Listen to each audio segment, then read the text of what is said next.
We live in a three-dimensional world, but here's a secret. To conquer 3D geometry, you don't need a new set of rules. The real skill is mastering the art of decomposition.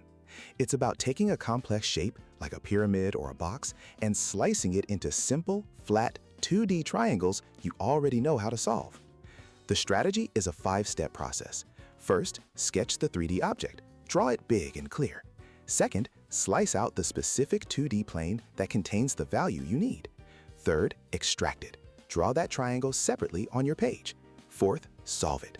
You're back on familiar ground, using Pythagoras, SOHCAHTOA, or the sine and cosine rules.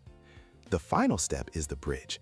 Often, you'll solve one triangle just to find the length of a single side.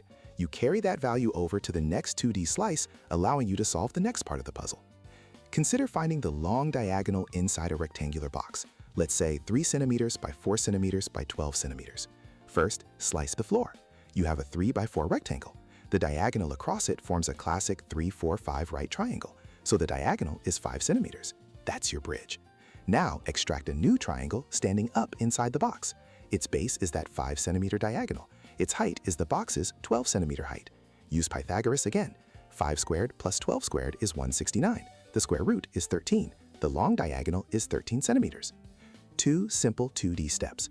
This same slice and solve logic applies to navigation with bearings, always measured clockwise from north, and angles of elevation or depression, always measured from the horizontal.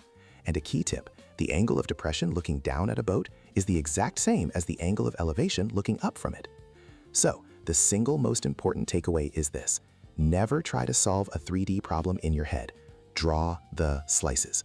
Master that, and you'll start to see the simple right triangles hidden inside every complex problem.